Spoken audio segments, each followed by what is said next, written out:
નમસ્કાર દોસ્તો, આજે હું આપની સામે વાત કરવા જઈ રહ્યો છું વિનમ્રતાની શક્તિ વિશે, વિવેકની શક્તિ વિશે. તમે રામાયણ અને મહાભારત વગેરે ગ્રંથો વાંચ્યા હશે, કદાચ ટીવી સિરિયલ્સમાં જોયા પણ હશે. આ રામાયણ અને મહાભારત છે એ યાદ કરવાના પુસ્તકો નથી, એમાંથી જીવનમાં ઉતારવા જેવી ઘણી બધી શીખ આપણને મળતી હોય છે. એમાંનો જ એક પ્રસંગ છે એ લક્ષ્મણ અને મેઘનાદના યુદ્ધ વચ્ચેનો. જ્યારે લક્ષ્મણ ઉપર મેઘનાદ અલગ અલગ પ્રકારના બ્રહ્માસ્ત્ર, પાશુપાસ્ત્ર અસ્ત્ર અને એવા બધા શસ્ત્રોથી પ્રહાર કરે છે, તેમ છતાં એ શસ્ત્રો એમને હાનિ પહોંચાડ્યા વગર પાછા જતા રહે છે. પાસે એ કથા તમે સાંભળી હશે, પણ એના પાછળનું કારણ શું, તે કારણ વિશે આપણે આજે વાત કરવા જઈ રહ્યા છીએ. અગાઉ મેઘનાથ લક્ષ્મણજીને મૂર્છિત કરી દે છે એક શક્તિનો ઉપયોગ કરીને, અને એ પછી આ બીજા વખતનું યુદ્ધ છે કે જેમાં લક્ષ્મણજી મેઘનાથની સામે યુદ્ધ કરવા જવાના હોય છે. સવારે મેઘનાથ અને લક્ષ્મણ વચ્ચેનું અંતિમ યુદ્ધ થવાનું હોય છે. એ મેઘનાથ અત્યાર સુધી અજીતિત હતો, એટલે કે અજય હતો, જેના બાહુબળ ઉપર રાવણ ખુદ યુદ્ધ કરી રહ્યો હતો. આ અપ્રતિમ યોદ્ધા પાસે બધા જ દિવ્ય અસ્ત્ર હતા. સવારે લક્ષ્મણજી રામ પાસે જાય છે આશીર્વાદ લેવા માટે. એ સમયે ભગવાન રામ પૂજા કરી રહ્યા હોય છે. પૂજા પૂર્ણ થયા પછી ભગવાન રામે હનુમાનજીને પૂછ્યું કે યુદ્ધ માટે કેટલો સમય બાકી છે. હનુમાનજીએ કહ્યું કે હજી થોડો સમય છે, આ તો પ્રભાત કાળ છે. ભગવાન રામે લક્ષ્મણજીને કહ્યું કે આ પાત્ર લો અને ભિક્ષા માંગવા જાઓ. જે પ્રથમ વ્યક્તિ મળે એ પાસેથી થોડું અનાજ માંગી લાવો. બધા આશ્ચર્યમાં પડી જાય છે. આશીર્વાદની જગ્યાએ ભિક્ષા, પરંતુ લક્ષ્મણજીને તો જવું જ પડે, કારણ કે ભગવાન રામની આજ્ઞા છે, એમના મોટા ભાઈની આજ્ઞા છે. લક્ષ્મણજી એટલે એવું પાત્ર કે જેને પોતાના મોટા ભાઈ પાછળ આખું જીવન ખર્ચી દીધું. જો આપણા જીવનમાં રામ જેવો ત્યાગ અને લક્ષ્મણ જેવું સમર્પણ આવી જાય તો આપણું જીવન ધન્ય થઈ જાય, પછી સ્વર્ગની જરૂર ના પડે. અને એવું જ ચરિત્ર એટલે શ્રી લક્ષ્મણજી, કે જેમને મોટા ભાઈના ચરણોમાં જ પોતાનો સ્વર્ગ સમજ્યો ને આખું જીવન એમની પાછળ સમર્પિત કરી દીધું. એ સમર્પણની સાક્ષાત મૂર્તિ એટલે શ્રી લક્ષ્મણજી. હવે જ્યારે રામચંદ્ર ભગવાન પોતે આજ્ઞા કરે છે કે તમારે ભિક્ષા માંગવા જવાનું છે, ત્યારે એ ના પાડી શકે. લક્ષ્મણજીના અંદર તરવડાટ હતો, એમના અંદર ગુસ્સો હતો કે આજે યુદ્ધ થવાનું છે, મેઘનાદની સામે જવાનું છે, અને પહેલા જે એને પ્રહાર કર્યો હતો એનો બદલો લેવાની ક્ષણ આજે આવી ચૂકી છે. અને મેઘનાદના ઘમંડના ચકના ચૂર કરવાનો સમય આજે આવી ચૂક્યો છે. અને માત્ર રજા માંગવા માટે જાય છે, પણ અહીંયા બાજી પલટાઈ જાય છે.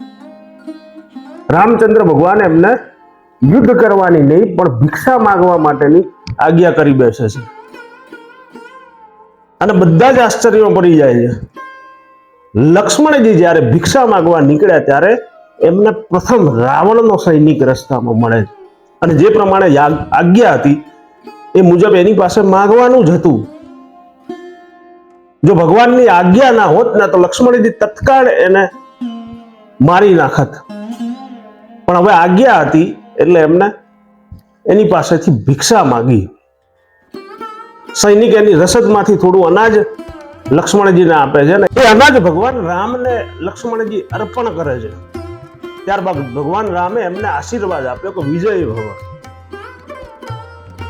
ભિક્ષાનો મર્મ કોઈ સમજી શકતું નથી અને કોઈ પૂછે પણ નહીં, છતાં પણ પ્રશ્ન તો રહી ગયો. અને પછી ભયંકર યુદ્ધ થયું.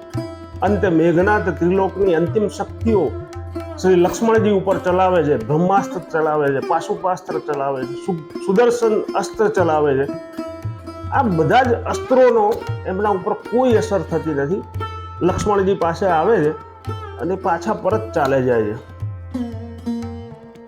એ જ દિવસે સાંજના સમયે ભગવાન રામ શિવની આરાધના કરી રહ્યા હોય છે. હજી પણ એ પ્રશ્ન તો ઊભો જ હતો. હનુમાનજીએ પૂછ્યું કે ભગવાન, આ ભિક્ષાનો મર્મ શું? શા માટે લક્ષ્મણજીને તમે ભિક્ષા માંગવા માટે મોકલ્યા? તો હનુમાનજીનો પ્રશ્ન સાંભળીને ભગવાન શ્રી રામ સ્મિત કરવા લાગ્યા અને બોલ્યા કે તમે લક્ષ્મણને જાણો છો, એ અત્યંત ક્રોધી છે, પણ યુદ્ધમાં અત્યંત ક્રોધ નહીં પણ અત્યંત વિનમ્રતાની જરૂર પડે. અને જે વિજેતા એ જ બની શકે કે જે વિનમ્ર હોય. મને ખબર હતી કે મેઘનાથ જે એ બ્રહ્માંડની ચિંતા નહીં કરે, એ યુદ્ધ જીતવા માટે બધા જ શસ્ત્રોના પ્રયોગ કરશે, ચાહે એ બ્રહ્માસ્ત્ર હોય કે પાશુપાસ્ત્ર હોય કે કોઈ પણ હોય, એ યુદ્ધ જીતવા માટે એ બધા જ ઉપયોગ કરી દેશે. પણ એ બધી જ શક્તિઓની સામે રક્ષણ મેળવવા માટે જરૂર પડશે તો એ વિનમ્રતાની. આથી જ મેં સવારે લક્ષ્મણને ઝૂકતા શીખવ્યું. એક વીર શક્તિશાળી વ્યક્તિ જ્યારે ભિક્ષા માંગે છે ત્યારે એ વિનમ્રતાનો સ્વયં પ્રવાહી બને છે. લક્ષ્મણને મારા નામે બાણ છોડ્યું, જો મેઘનાદે બાણ સામે વિનમ્રતા બતાવી હોત તો હું પણ એને ક્ષમા કરી દેત. લક્ષ્મણને મેં વિનમ્રતા શીખવાડી એટલે એના તમામ અસ્ત્ર શસ્ત્રો સામે વિનમ્રતાથી હાથ જોડીને ઉભા રહ્યા અને એ અસ્ત્રો એમની પ્રદક્ષિણા કરી અને પાછા એના ભાથામાં જતા રહ્યા. પણ મેઘનાદમાં વિનમ્રતા નથી એટલે એને જ્યારે મારું નામ છોડીને અસ્ત્ર છોડવામાં આવ્યું લક્ષ્મણ દ્વારા, ત્યારે એ હસીને ઉભો રહ્યો અને એનું માથું ધડથી અલગ થઈ ગયું અને એનું મૃત્યુ થયું. તો એક વીરને યુદ્ધ જીતવા માટે વિનમ્રતાની જરૂર પડે છે. એક વીર શક્તિશાળી વ્યક્તિ જ્યારે વિનમ્રતા ભૂલે ત્યારે એ કાળનો કોળિયો બનતા વાર નથી લાગતી. ભગવાન શ્રી રામચંદ્રજી મહાન રાજા હોવા સાથે સાથે એક અદ્વિતીય સેના નાયક પણ હતા.